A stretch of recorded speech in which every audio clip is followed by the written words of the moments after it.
What is up, my dudes and the one girl who thought this video was going to be about Harley Quinn? This is Bikes, Beards, and Brews. Let's kick that intro.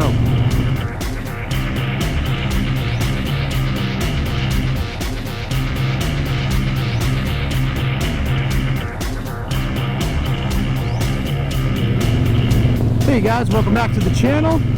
Before we get started, make sure to like, subscribe, hit that bell notification, share this video with friends, family, random homeless people asking for $1. They love this stuff, trust me.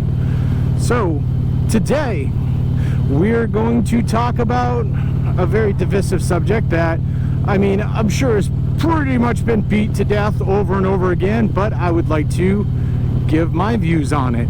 So here we are. Let's talk about Harley-Davidson, and most appropriately, let's just call this Harley. What the hell, guys? Because that's where we're at, seriously. So Harley, over the years, I don't know what the hell they're doing, but they're doing it badly, and it's not good, guys. It really isn't. You know, I have this issue with Harley where they charge a premium price tag for their bikes, and that's cool. If you're offering a premium product, charge a premium price. I get it.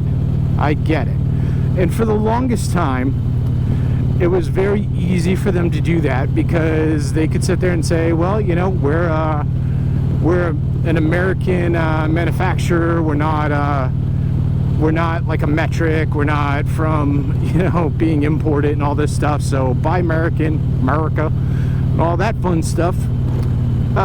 You know, they've had people take shots at their title for a while. I mean, you know, obviously Indian has been in and out of the scene for decades. And both companies like to, you know, fight over who's like the original bike brand and whatever.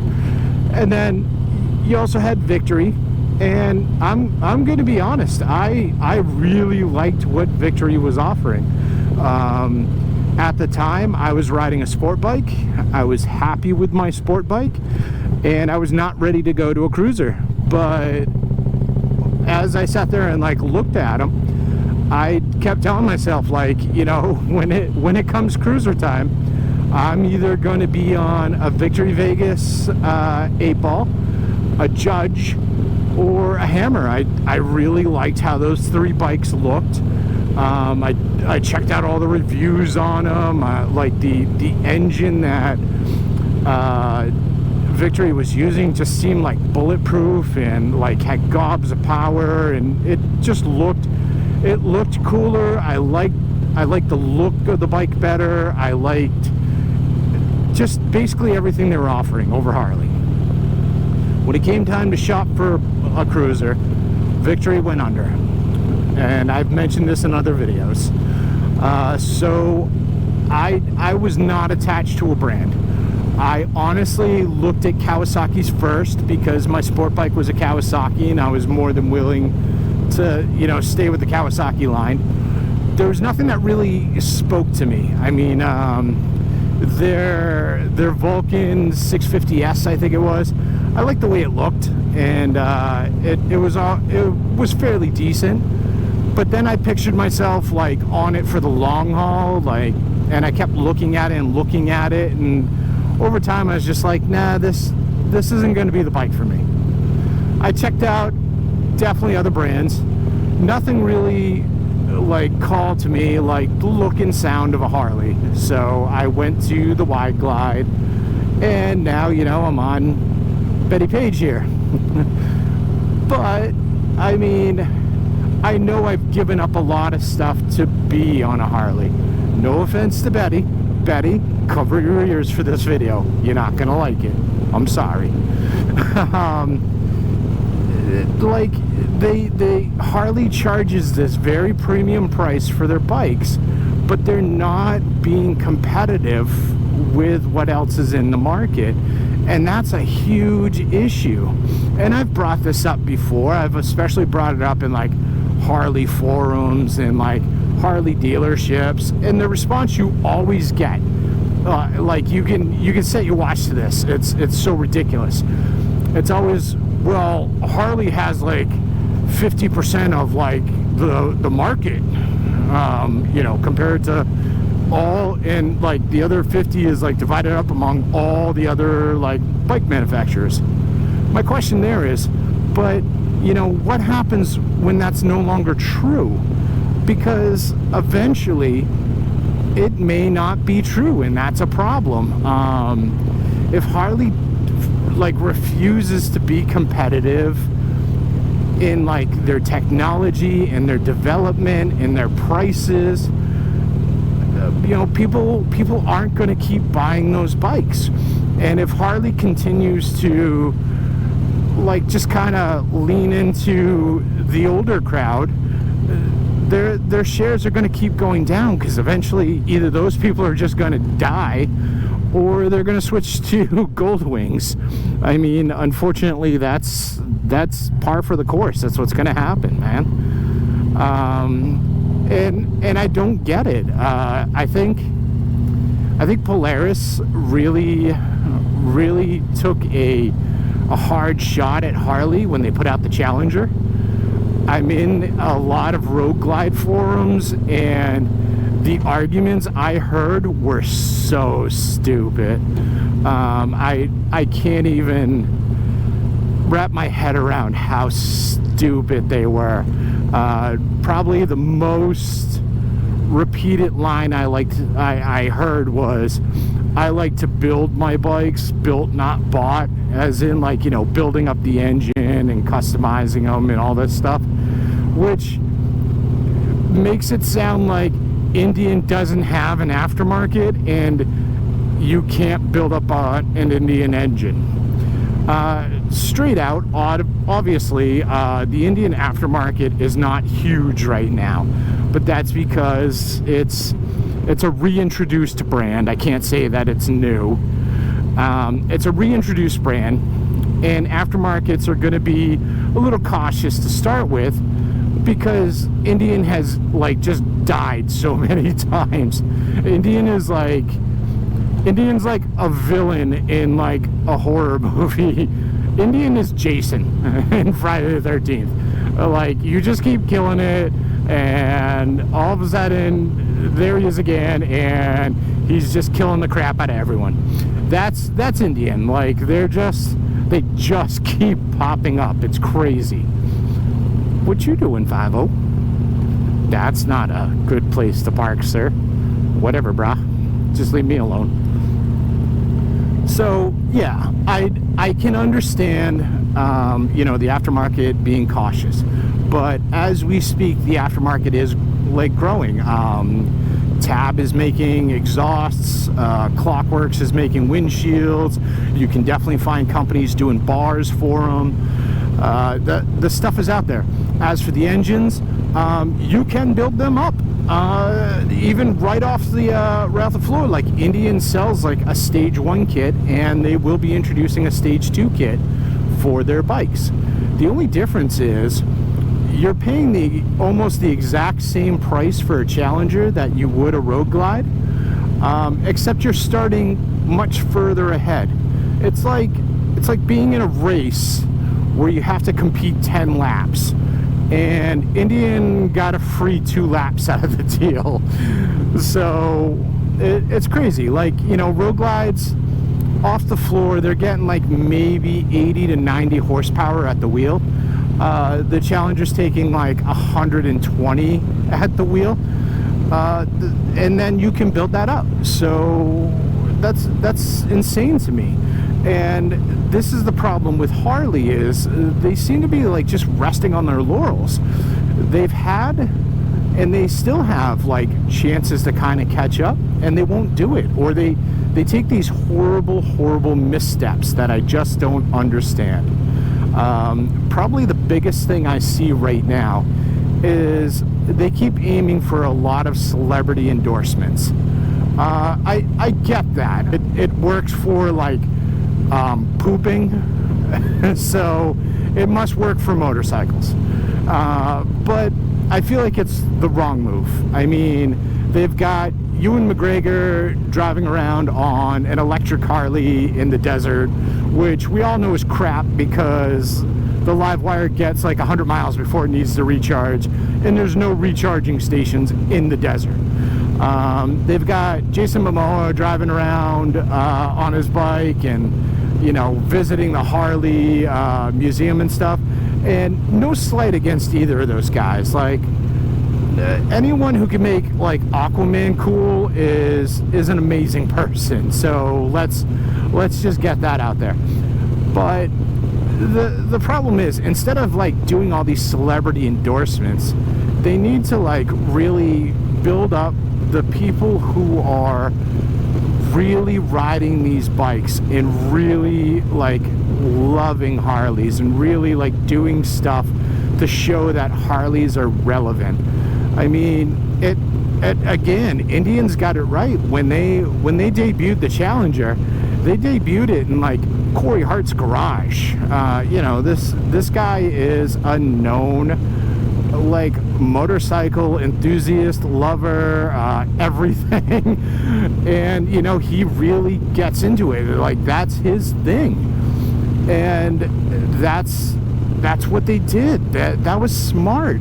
And I get that like Jason Momoa and, you know, all this is Ewan McGregor are really into bikes, but that's not what they're known for. That's not what they're like the first thing you think of when you think of them. You think of Aquaman and Obi-Wan Kenobi, or like, you know, something along those lines. Yeah, Kyle Drago. So it just doesn't seem like a good move. They really should be leaning into all these people who are like taking road glides and street glides and turning them into like performance baggers. The people who are taking like the lowrider S and like turning them into these like crazy wheelie monsters. Like these are the people they should really be getting on board with. For a few reasons. First and foremost, like this is where the brands are going. This is what people are doing with your bikes. Lean into it, make it happen. Second off, it would be so easy for them to do that. You already make a road glide, you already make a road glide special, you already make a road glide CVO. Same with the street glides. So part of doing that is because it's the exact same platform with a couple different like tweaks to it.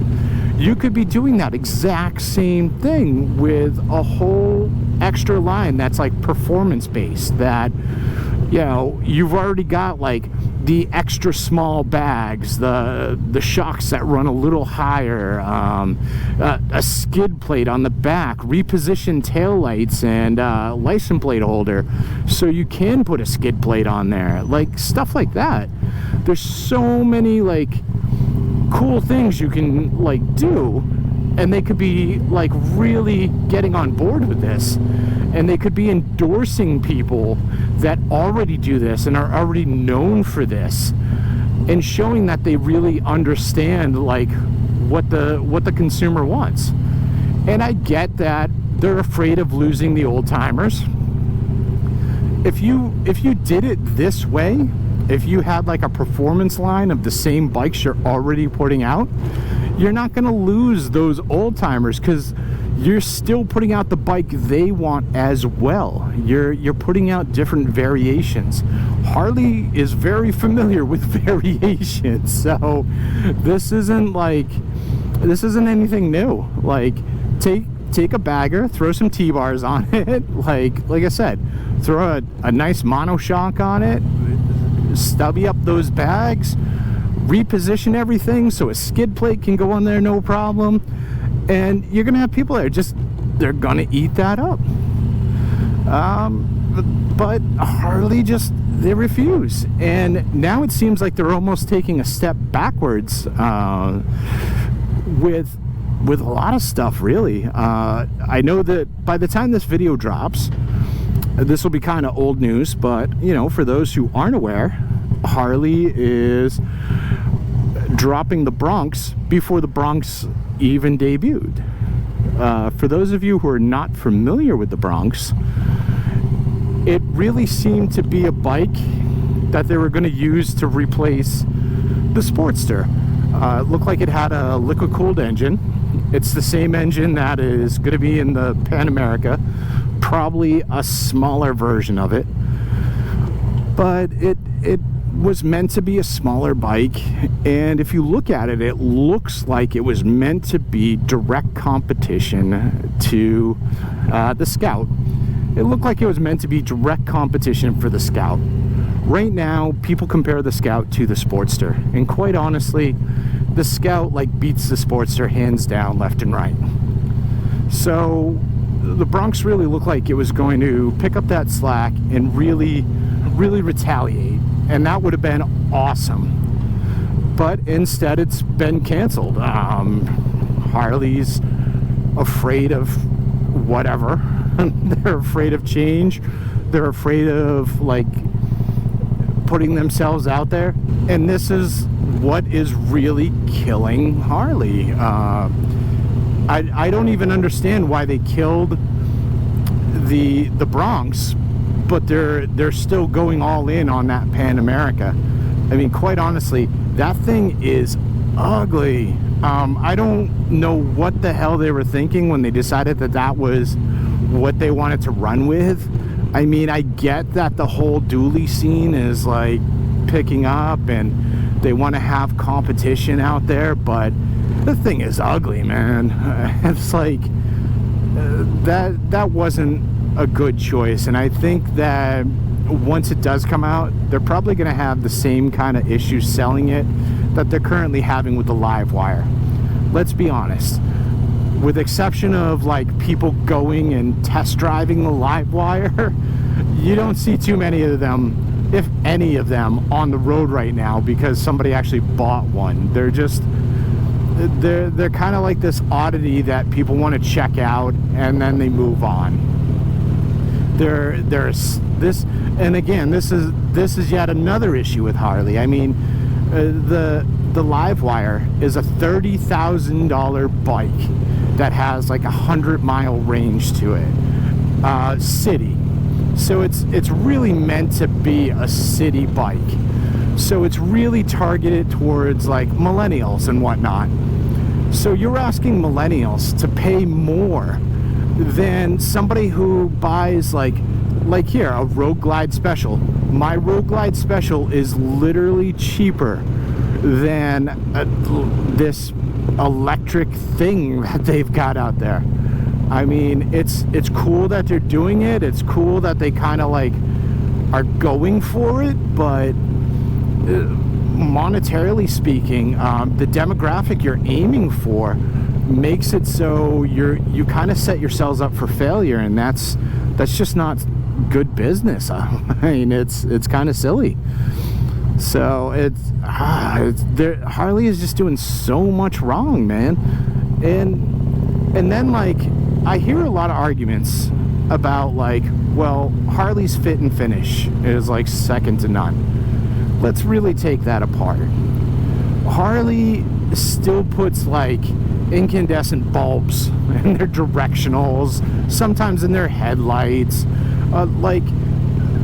How is this good fit and finish? This is good fit and finish if you're buying the bike from in the 1950s. This is not good new world fit and finish. I don't get it. I don't get why Harley just doesn't move to complete LED like the rest of the world. It's cheap and it's lazy and it's dumb, and it's just another expense for you to pay once you get your bike, and that is so annoying. It's the same with everything else. Let's be honest, Harley seats suck. The stock seat you get off the floor is not the seat you stay with. That thing is garbage. For the 3 people who think that Harley seats are comfortable, good for you, man. But seriously, go to a bike rally, go to like a bike meet, go anywhere where there's like multiple Harleys, and count how many stock seats you see on a bike. Good chance, if any, if you do see them, those people probably trailered their bike in, stopped at a hotel 10 miles down the road, and then rode in from there. So yeah, high five to them for using the stock seat, but like, they're not actually like doing the big rides. Nobody keeps the stock seat, so that fit and finish is out the window. The suspension, it's a joke. I mean, like, some of the newer bikes, like when they redid the Softail line, they definitely went to the monoshock, so high five to them there.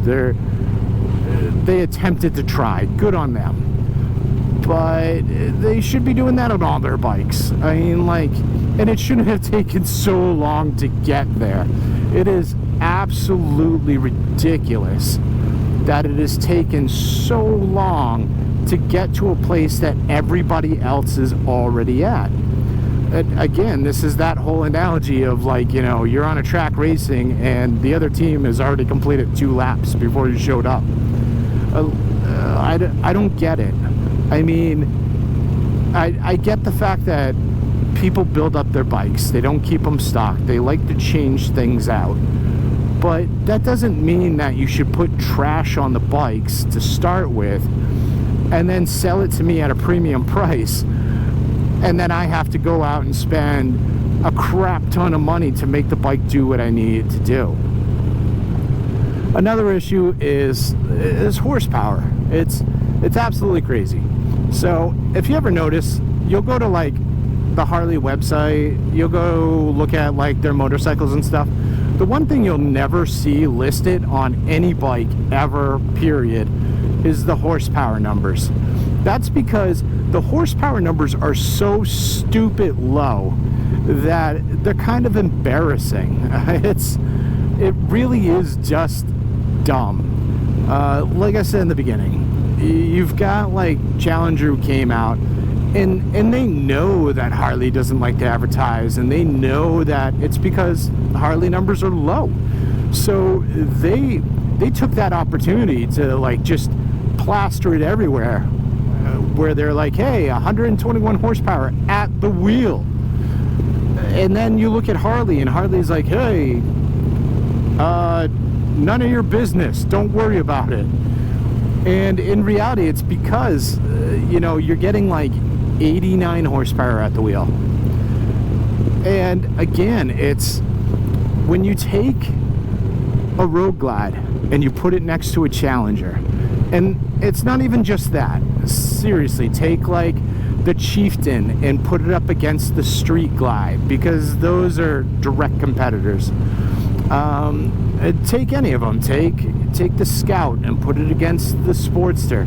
When you do this, you're gonna find pound for pound, Indian is offering more for the same price, and it's so ridiculous. It shouldn't be that way. Like, Harley should really be stepping up their game, and they're just not.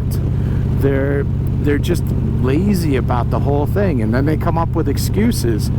I know with the horsepower thing, the argument's always, well, you know, we've got to maintain EPA standards, we have to make sure we can sell in other countries, so on and so forth.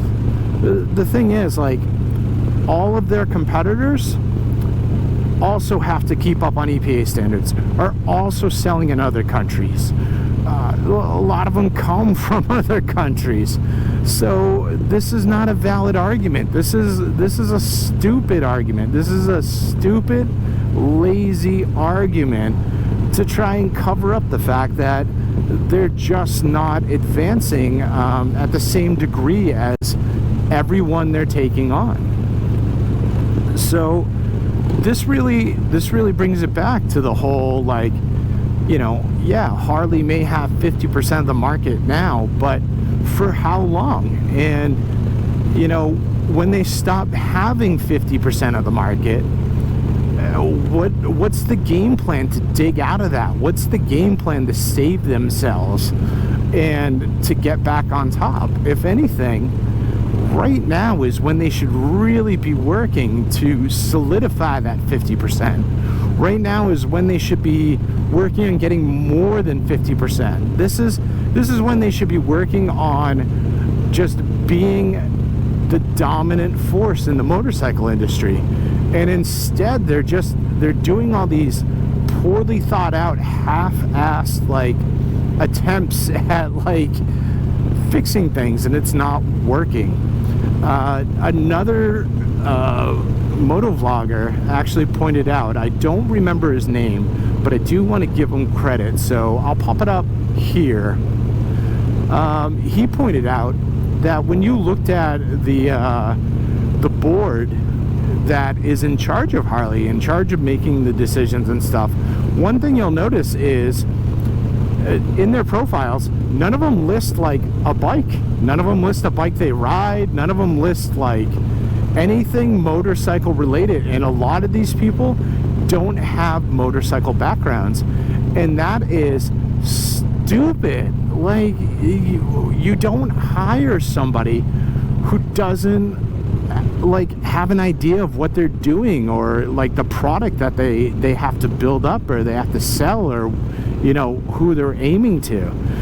You could like most dealerships I've checked out website wise, generally when you look at their sales team and whatnot, like if they have a page that has like the sales team's profiles on it, they're going to tell you what bikes they ride. They're going to tell you how long they've been riding for.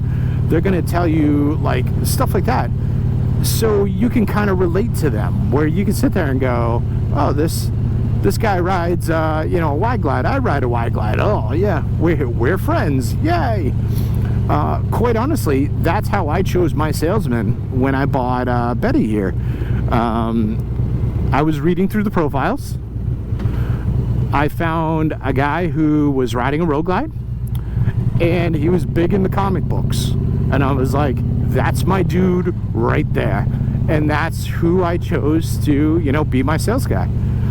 And yet the board, the people who are making the most important decisions for Harley-Davidson probably don't even have motorcycle licenses.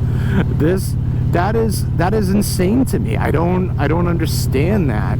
And I get that, you know, you can still make educated decisions and not be in the thick of things, but clearly in Harley's case, this is not true. And they should probably fix that. They should be bringing in actual riders. They should be bringing in people who are like bikers, who have an appreciation for bikers, who get it. Because that's what you're going to need to like save your company. I don't know. I mean, honestly, I could keep going on this forever. It drives me insane. The things that Harley's doing, and the things that Harley thinks is okay, and just the sheer laziness of Harley and what they're doing. But you probably don't want to hear me rant all night, so let's go ahead and cut this video here. It's also gotten kind of dark. Oh, what's up, biker bros? So yeah, I mean, hopefully you like this rant. Tell me down in the comments what you think about like Harley. You know, are they doing it right? Am I just looking at it wrong? Are they doing it wrong? What do you think they could be doing better? Like, sound off. Let me hear you. And make sure you like, subscribe, and hit that bell notification. If you didn't get enough of my soulful, soothing voice, there's more videos here and here. So you should totally click on those. And yeah, new videos every Wednesday, 1 p.m. Eastern Standard Time. And aside from that, you guys should just continue to be awesome, and I'll see you all on the flip side.